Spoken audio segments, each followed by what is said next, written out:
Hello students, आज हमें पढ़ने वाला था Gathering to Growing Food Lesson 2.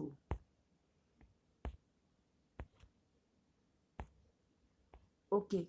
Early farmers did not move from one place to another. They began to grow their own food. Since the crops took long to grow, they had to stay in one place. है so early farmers मतलब पहिला पहिला बिगिनिङमा start भएको फार्मर्सहरू चाहिँ one प्लेसदेखि another प्लेसमा चाहिँ move गर्थेन है किनकि अब उनीहरूले रोपेको क्रप्सहरू चाहिँ पुरै टाइम लाग्थ्यो है त्यो ग्रो हुनुको लागि त्यसले गर्दाखेरि चाहिँ one place to another move गर्थेन अनि एउटै प्लेसमा बसिबस्थ्यो है अब जस्तै एउटा क्रप्स एउटा जग्गामा रोपेको छ अरे इक्जाम्पल विट रोपेको छ अरे एउटा जग्गामा अब त्यो ग्रो भएर हार्भेस्ट हुनेसम्म त निकै टाइम लाग्छ है सो त्यो पर्खिनु पऱ्यो नि त अब हामीले ग्रो गरेको छ मेहनत गरेको छ त्यसलाई चाहिँ हार्भेस्ट गर्नु पर्यो सो त्यसले गर्दाखेरि चाहिँ they did not move from one place to another अनि they used to stay at one place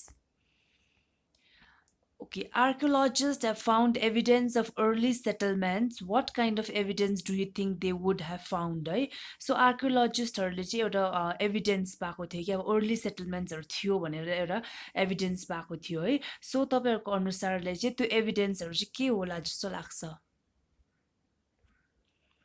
Okay, now these are the evidences. Right? Evidence of early settlers have been found in Gufkirl and Burzahom, which are in present day Kashmir. Right? So यो दुईटा जग्गा चाहिँ अहिले presently के भन्छ कश्मीर भनिन्छ है अनि कश्मीरमा चाहिँ के भन्दा scientists found remains of animals such as cattle, goat, sheep and buffalo है सो साइन्टिस्टहरूले चाहिँ यो कश्मीरमा चाहिँ के पायो भन्दाखेरि चाहिँ रिमेन्स है सो रिमेन्स भनेको चाहिँ रिमेन्स अफ एनिमल्स है so when we say remains of animals अब एनिमल्स जस्तै अब क्याटल गोट सिप अनि बफेलोहरू है तिनीहरू मरेपछि तिनीहरूको के हुन्छ अब हड्डीहरू पाइन्छ है तिनीहरूलाई चाहिँ रिमेन्स भनेको रिमेन्सहरू पायो अनि grains such as wheat and lentil were also found here so grains जस्तै अब विट अनि लेन्टिलहरू पनि पायो यहाँ कश्मीरमा है सो त्यसले गर्दाखेरि चाहिँ दिज आर द एभिडेन्स कि अब अर्ली सेटलर्सहरू थियो भनेर अनि अर्को एभिडेन्स चाहिँ के हो भन्दाखेरि चाहिँ traces of burnt grains such as wheat green gram and barley have been found in Shirand which is in present day Bihar है सो Shirand भन्ने जग्गा जुन चाहिँ अहिले चाहिँ हामीले कमनली बिहार भनेर जानिन्छ है त्यहाँनिर पनि अब बर्न्ड ग्रेन्स है त्यो डढिसकेको ग्रेन्स जस्तै अब विट है ग्रिन ग्राम अनि बार्लेहरू पायो अनि अर्को चाहिँ यता जुन चाहिँ अब यता हामीले in Hallur and Paiyampalli which are in present day Andhra Pradesh है अब यो दुईवटा जग्गा जुन चाहिँ अब प्रेजेन्टली आन्ध्र प्रदेश भनिन्छ त्यहाँ चाहिँ animal bones of buffalo ox sheep and pig have also been found है सो यो जग्गामा के पायो एनिमल बोन्स है जस्तै बफेलोको बोन्स अक्सको अनि सिप र पिगको बोन्सहरू यता पायो है Okay, so in today's class, we will learn about the effects of farming on the lifestyle of humans. है अब फार्मिङको इफेक्ट्स चाहिँ ह्युमनको लाइफस्टाइलमा चाहिँ कसरी हुँदो रहेछ भनेर चाहिँ will see in this lesson effects of farming Okay, as human began farming, they started settling down in one place. This led to many changes. है अब जब ह्युमनहरूले चाहिँ फार्मिङ गर्न थाल्यो त्यहाँदेखि चाहिँ के गर्यो they did not move from one place to another है अब एउटा जग्गादेखि अर्को जग्गामा सिफ्ट गरेन रादर उहाँहरू चाहिँ एउटै जग्गामा बसे है अब यसले चाहिँ कस्तो कस्तो प्रकारको इफेक्टहरू छ भने चाहिँ will see So, number one is population growth. Domestication and farming allowed people to settle down in one place. This led to increase in human population. अब since humanहरू चाहिँ one place to another place मा move गरेन है अनि अर्को चाहिँ उहाँहरूले चाहिँ अब फार्मिङ गर्नु थाल्यो होइन त्यहाँदेखि अर्को चाहिँ डोमेस्टिकेसन अब डोमेस्टिकेसन भन्दाखेरि चाहिँ अब गाई पशुहरू पाल्नु थाल्यो है सो यसले गर्दा के भयो ह्युमन पपुलेसन्सहरू पनि इन्क्रिज हुन थाल्यो Okay, so reasons for increase in human population. अब human population को increase हुनुको कारण चाहिँ के रहेछ भन्दाखेरि चाहिँ the regular supply of food improved the health of humans and resulted in longer lifespans है अब खानाहरू अब रेगुलरली पाउनु थाल्यो है सो खाना रेगुलरली पाउनु थालेपछि मान्छेको हेल्थ पनि इम्प्रुभ हुँदै जान्छ है हेल्थको कन्डिसन पनि इम्प्रुभ हुँदै जान्छ अनि यसले गर्दाखेरि के भयो मान्छेको लाइफ स्प्यान है अब मान्छेको जिउनेको लाइफ स्प्यान पनि धेरै लामो हुँदै गयो so this is also the reason one reason where there was an increase in human population अनि अर्को चाहिँ once humans started practicing agriculture they no longer move from one place to place है अब जब ह्युमन्सहरूले चाहिँ फार्मिङ गर्नु थाल्यो तब चाहिँ उहाँहरू चाहिँ अब अर्को प्लेसदेखि अनदर प्लेसमा मुभ गर्नु छोड्यो है। So settling down made it easier for them to raise families है। अब एउटा जग्गामा मजाले सेटल भएर बस्दाखेरि चाहिँ के भयो अब फ्यामिलीलाई अब रेज गर्नु चाहिँ अलिक इजी भयो अनि योले गर्दाखेरि चाहिँ this also resulted in increase in population. Okay, so comparison of population है। अब यता पपुलेसनको कम्पेरिजन छ यतानिर जस्तै पिरियड बिफोर एग्रिकल्चर चाहिँ यस्तो देखिन्छ अनि beginning of the agriculture period यता ग्रिनमा देखाएको छ अनि पिरियड आफ्टर एग्रिकल्चर है यस्तो। The next one is housing. As people started settling down in one place, they started building and living in individual house along with their families है। अब जब मान्छेहरू चाहिँ सेटल हुन थाल्यो है आफ्नो घरहरू बनाएर चाहिँ आफ्नो आफ्नो घरमा बस्नु थाल्यो housing. So people also built pit houses to provide shelter from the harsh weather and to store food है। So एउटा pit हाउसेसहरू पनि बनाउन थाल्यो है जहाँनिर चाहिँ पिट हाउसेस भन्दाखेरि चाहिँ अब अलिकति जमिनको मुनि खनेर चाहिँ घरहरू बनाउन थाल्यो सो द्याट हार्स वेदर है अब डरैलाग्दो पानी पर्यो या हावा चल्यो भने चाहिँ अब अलिक प्रोटेक्ट हुन्छ अनि खानाहरू पनि स्टोर गर्नु इजी हुन्छ भनेर है। So pit house is a building that is partly dug into the ground and covered by a roof है।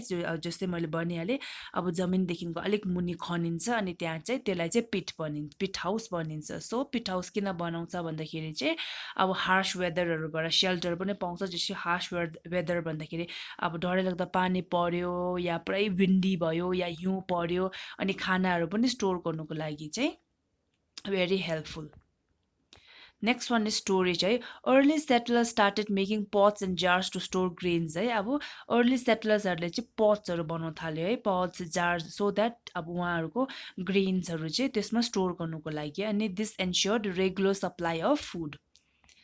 Other effects of farming. अब अरू फार्मिङको इफेक्ट्स के रहेछ भन्दाखेरि चाहिँ डेभलपमेन्ट अफ न्यू टुल्स है। Farming led to the development of new tools. अब फार्मिङले गर्दाखेरि चाहिँ नयाँ नयाँ टुल्सहरू बनियो है। The tools were finer and sharper than the ones found during the hunter gatherers period है। अब यो टुलहरू चाहिँ एकदमै के त्यो फाइन अनि सार्प थियो है कम्पेयर टु हन्टर ग्यादरर्सको पिरियड भन्दाखेरि चाहिँ अहिले फार्मिङ पिरियडको टुल्सहरू चाहिँ एकदमै राम्रो थियो है। Farmers use tools to harvest and process the crops they cultivated है। अब यो टुल्सहरू चाहिँ फार्मर्सहरूले चाहिँ आफ्नो अब क्रप्सलाई हार्भेस्ट गर्नुको लागि चलाउँथ्यो है अनि they also use tools to make pots for the storage of grains. अब यो टुल्सहरू चाहिँ पट्सहरू बनाउनुको लागि पनि चलाउँथ्यो है। अब त्यो पट्स चाहिँ किन बनाउँछ भन्दाखेरि चाहिँ अब ग्रेन्सहरू के स्टोर गर्नुको लागि। अर्को चाहिँ स्पेसलाइजेसन है। Farming led to rise in the number of jobs as it involve many different activities है। अब फार्मिङले चाहिँ के लियो भन्दाखेरि चाहिँ धेरै प्रकारको कामहरू पनि लिएर आयो है किनकि इट इन्क्लुड डिफ्रेन्ट एक्टिभिटिज है। अब फार्मिङ भन्दाखेरि डिफ्रेन्ट डिफ्रेन्ट एक्टिभिटिजहरू हुन्छ है जस्तै अब कोहीको प्लाउइङ हुन्छ कोहीको अब यो के भन्छ गोरु जोत्नेहरू हुन्छ है। So different different jobs were there अनि people began to specialise in a specific task अनि के भयो मान्छेहरू चाहिँ एउटा स्पेसिफिक टास्कमा चाहिँ स्पेसलाइज हुन थाल्यो है। जस्तै अब कोही चाहिँ गोरु जोत्नुमा अब एकदमै राम्रो छ अरे कोही चाहिँ बारी खन्नुमा राम्रो छ अरे कोही चाहिँ अब रोप्नुमा राम्रो छ अरे है। त्यस्तै प्रकारले चाहिँ मान्छेहरू चाहिँ आफ्नो आफ्नो फिल्डमा चाहिँ एकदमै स्पेसलाइज हुन थाल्यो है। So this was called job specialisation. Okay, some of the jobs that developed during this period were farming अनि अर्को चाहिँ building. And some of the occupations that developed during this period were pot making अनि sculpting है stone and some wood. Sculpting भनेको चाहिँ अब त्यो ढुङ्गामा खोप्ने या कुनै वुडहरूमा के दाउराहरूमा खोपेर के बनाउने त्यसलाई चाहिँ sculpting भनिन्छ। अनि some of the occupations that develop during this period were animal herding पनि हुन्थ्यो है मान्छे अब एनिमलहरूलाई हेर्ने। अनि challenges of the farming period. अब फार्मिङ पिरियडको च्यालेन्जेसहरू चाहिँ के थियो भन्दाखेरि चाहिँ डिजिजेस है। Farming and the settled way of life led to settlements that were densely populated है। अब फार्मिङ एउटा राइज भयो अनि अर्को चाहिँ अब मान्छेहरू पुरा सेटल भएको थियो यसले गर्दाखेरि चाहिँ के भयो पपुलेसन चाहिँ एकदमै बेसी भयो। So this made it easy for diseases to spread quickly to a large number of people है। सो अब मान्छेहरू मजाले सेटल भएको छ यसले गर्दाखेरि चाहिँ अब कुनै प्रकारको डिजिज आयो भने चाहिँ एकछिनमा अब स्प्रेड भइहाल्ने हो। So this was the problem.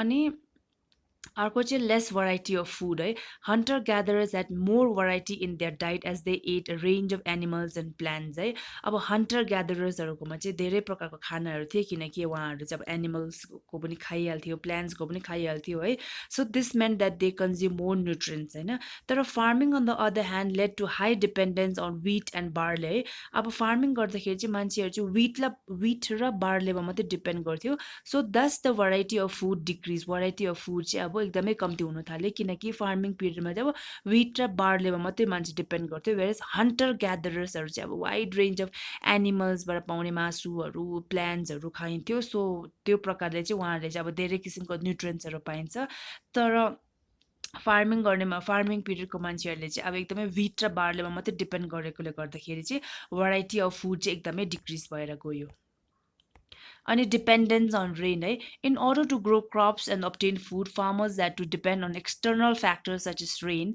low rainfall meant poor yield of crop है अब dependence on rain अब फार्मर्सहरू चाहिँ के पानीमाथि अब डिपेन्ड गर्नु थाल्यो है अब कुनै प्रकारको क्रप्स ग्रो गर्नुको लागि त पानी चाहियो होइन पानीलाई अब मोइस्चर दिएर अनि त्यो फुडहरू चाहिँ ग्रो त्यो क्रप्स या फुडहरू चाहिँ ग्रो हुन्छ है अगर अब पानी छैन या लो रेनफल है कम्ती त्यो साल पर्टिकुलर सालमा चाहिँ कम्ती पानी पऱ्यो अरे त्यसले चाहिँ के हुन्छ पोर यिल्ड अफ क्रप है अब पानी नै छैन भने चाहिँ क्रप अब ग्रो नै हुँदैन so that was also the problem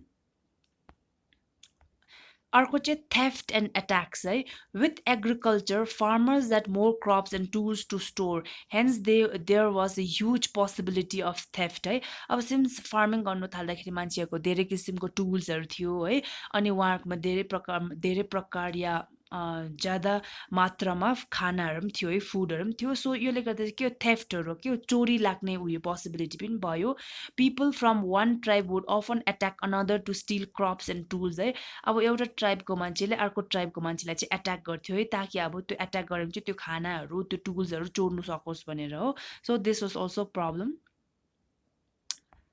okay features of the agricultural period है अब एग्रिकल्चरल पिरियडको फिचर्सहरू चाहिँ के थियो भन्दा पपुलेसन ग्रोथ हामीले पढिहाल्यो है टुल्सहरू पढिहाल्यो स्टोरेज अनि स्पेसलाइजेसन अनि अर्को चाहिँ हाउसिङ है so this are the features of the agricultural period